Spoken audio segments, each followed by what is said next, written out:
जय मसीह। जय मसीह की। पास्टर जी के जय मसीह। सकटिया कर्णपट्टी हम का भइल पेट में 18 साल से दर्द रहल। हाँ दवाई होत ला देखी वो होत जाता।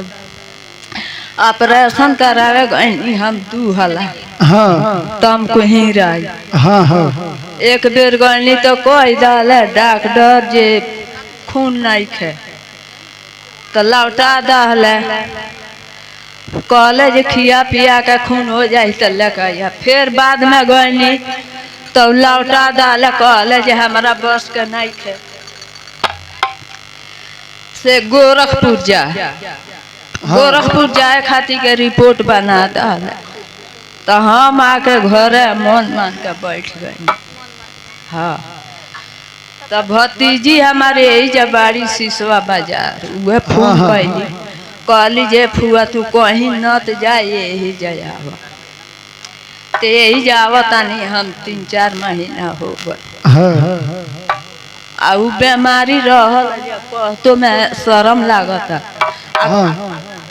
लोग जानी कैसे लोग जानी कैसे। हाँ बात सही बात। तो कैंसर के बीमारी हमरा हो गई रहल। उम्र देखी जाए या बीमारी देखी। हाँ कैंसर के बीमारी हो गई जब आवे लगनी है प्रार्थना तेल पानी पिए लगनी तो हमार बीमारी है बड़ा ठीक बा। 18 साल से दर्द रहल।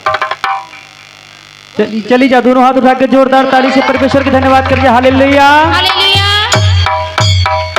देखिए जब कितना बढ़न गवाही यह कि बताओ तरी कि 18 साल से कैंसर की बीमारी डॉक्टर बतौले रहो और जब डॉक्टर बतौलस कि कैंसर हो गई बात तो हम बड़ी चिंता में भईनी। हमार मन दुखी हो गई।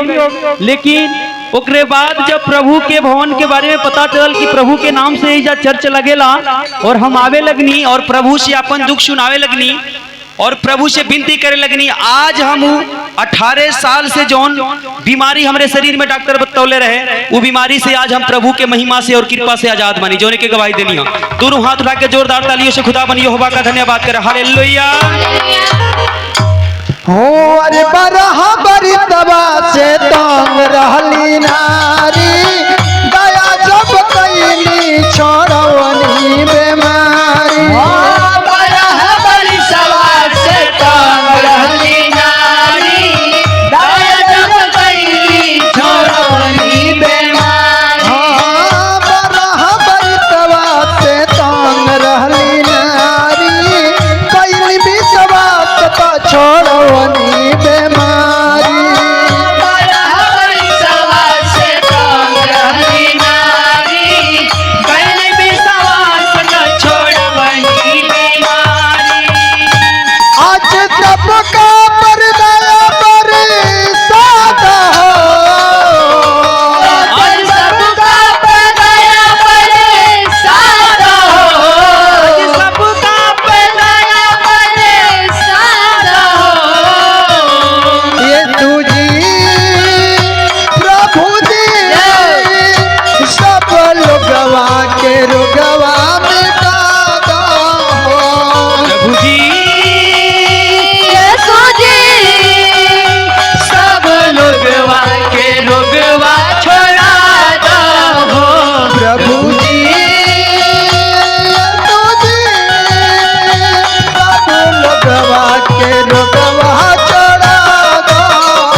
आई